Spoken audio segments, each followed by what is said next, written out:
What is going on, everybody? Welcome back to the channel and welcome back to another episode review for last night's episode of The Walking Dead. This was Season 8, Episode 7, entitled Time for After. Alright, so this episode was essentially focused on the core group of Alexandria, facing off essentially against the sanctuary, right? And a lot of this episode was focused on Rick trying to gain the trust of the trash people, that being Jadis and, her group at the junkyard. And him basically, trying to convince her, to join and everything like that. And in all honesty, well, it worked, to be fair, We know that she was keeping him prisoner, basically naked inside of a container. And essentially, let's go ahead and see. All right, so essentially, what happened here is she eventually took him out of that container, took some pictures of him, kind of like what he did with like Negan's crew and stuff. Took some pictures of him, and then he basically asked, why are you doing this? Why the pictures, right? And he said, and she responded with, that'll come after, basically explaining, that I'll tell you why I took the pictures after, right? So later on in the episode, essentially, she ended up taking him out again, chained up, basically, on his knees and everything like that. And basically taking a walker out of another sort of bin, right? Like another container, if you will.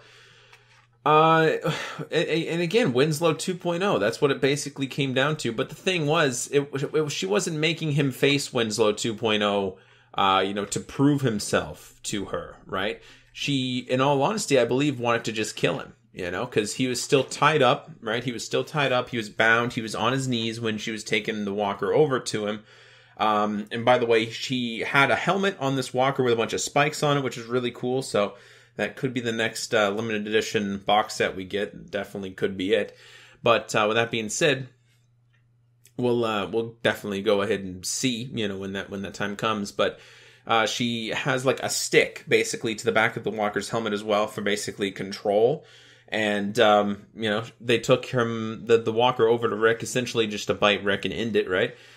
Rick fought out of it, essentially, just headbutting, I believe, one guy in the back, with the back of his head, and, taking control of the walker, beating the other guys up with sticks, the stick that was attached to the walker, eventually detaching the head from the walker, which was a really cool scene. So basically detached the helmet and the head with the stick, from the walker body, and then just held it in the air, right? He put it down on the ground. He took Jadis down after she tried to get involved. He took Jadis down and essentially left her head right there beside the walker's head, Winslow 2.0, if you will. And that's kind of where things finally started to turn good, if you can believe it or not. Jadis essentially finally agreed to Rick's terms, He basically explained, when he had her there, saying, I'm going to walk out of here now, and once I walk out of here, that means there's no second chance for you.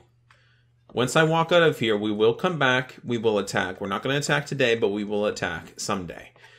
Basically explaining to them, if you don't join us, that's it. I'm walking out of here now, because he had their leader basically hostage.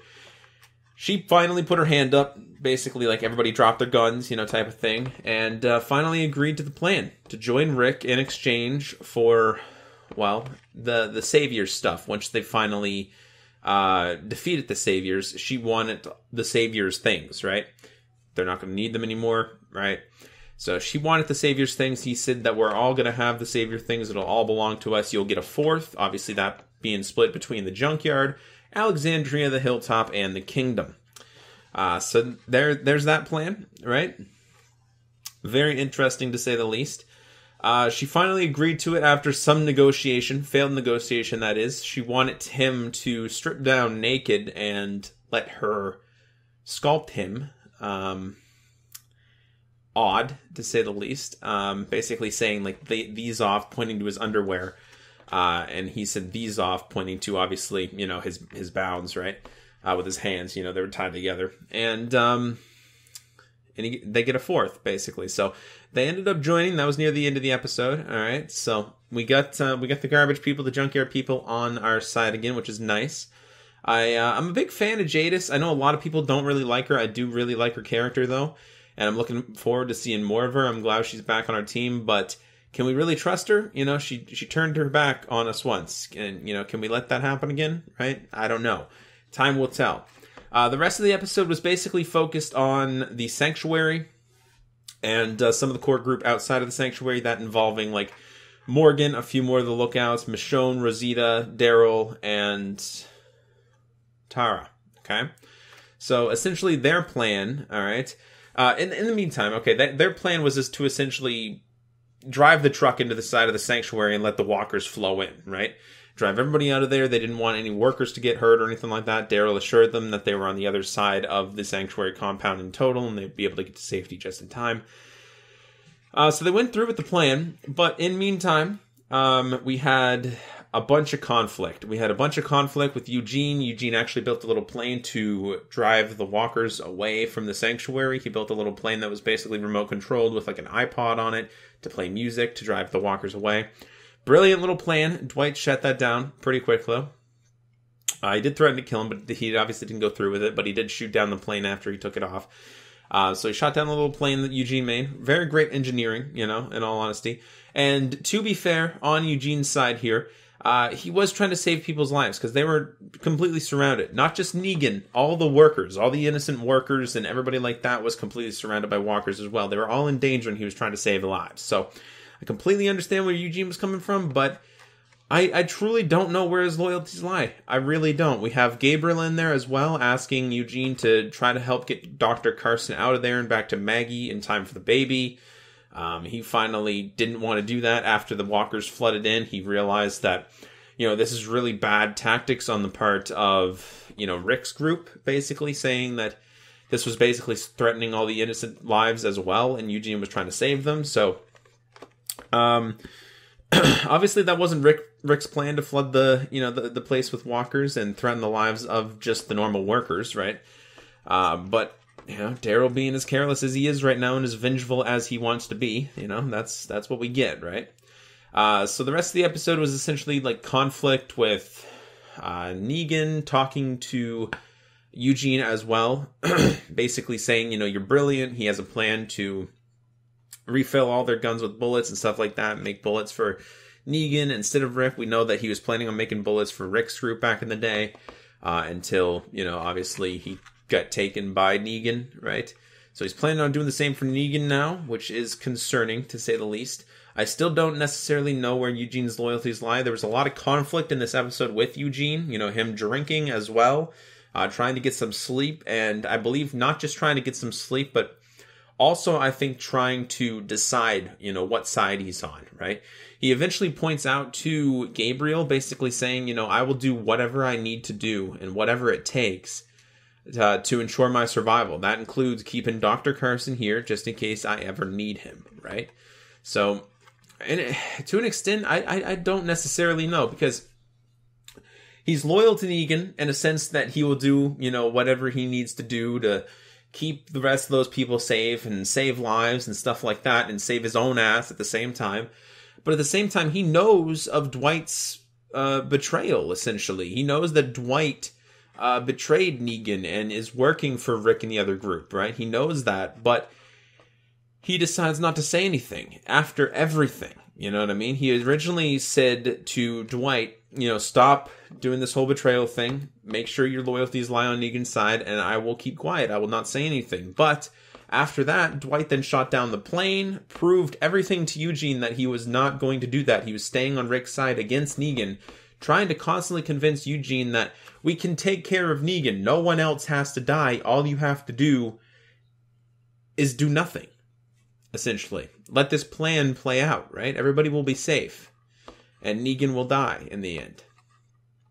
You know, even after all that, you know, Eugene still decided not to tell Negan about Dwight being the one that betrayed them, right? So it's honestly hard to tell. There's a lot of flip-flop in there with Eugene this episode, I think.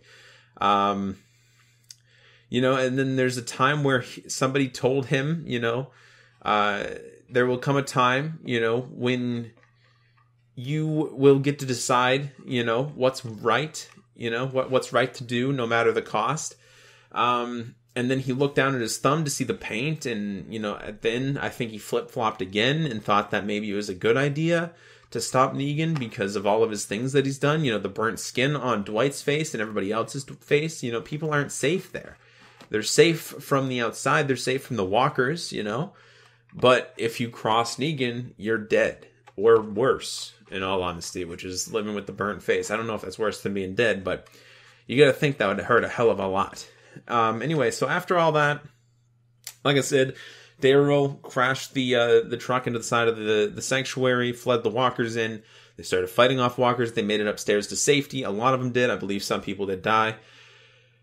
So all that happened. Daryl and everybody got out of there. Michonne and Rosita decided not to take part in the first place because they wanted to come out here and see it for themselves. But, you know, this plan is currently working, right? They don't need to risk that, you know. So they went home. They let Daryl and everybody else who wants to risk it, you know, do their thing. And they did.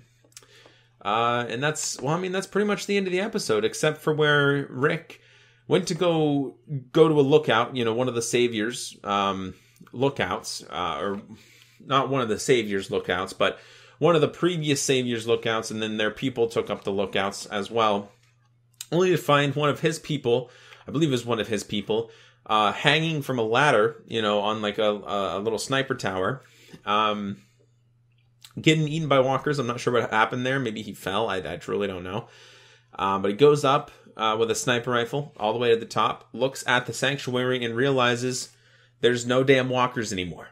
And the reason because of that is because the truck went straight into the wall, funneled the walkers all into the sanctuary compound, and now his plan's not necessarily going to work. You know, he's trying to barricade them in. So if they can find a way downstairs and past the walkers, they're out, right? They're out of there. So he realizes shit's going to go down. And at that time, he was with Jadis and the Trash People. You know, their whole thing is coming together now. They are working together.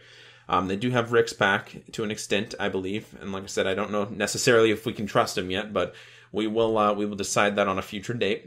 And yeah, man, that was the end of the episode. Time for After. The title came from when Jadis basically, you know, came out with a walker and said, now it's time for After, introducing Rick basically to Winslow 2.0. And that's it. That is it for the episode, everybody. So there's one episode left this mid-season. It's going to be the mid-season finale. Season 8, Episode 8, entitled How It's Gotta Be. Alright, so I am pretty excited to say the least, but at the same time, I'm kind of sad. The end of the mid-season of Walking Dead means the end of these videos as well. So, a lot more streams, a lot more Fortnite videos, a lot more stuff, you know, coming from me, other than just Walking Dead videos. So if you guys like my Walking Dead videos, well, they will be stopping most likely next week, unless I do some episode discussions or, you know, topics, predictions for the next half of the season, whatever. Let me know if you guys would like to see that, and I will see you guys in the next video. I have to go and actually pick up my niece from school, so I will talk to you guys on the next one, and hopefully you guys enjoyed. Season 8, Episode 7 of The Walking Dead, entitled Time for After. That was my episode review. I will see you guys on the next video. Take care, everybody. It's been Frost.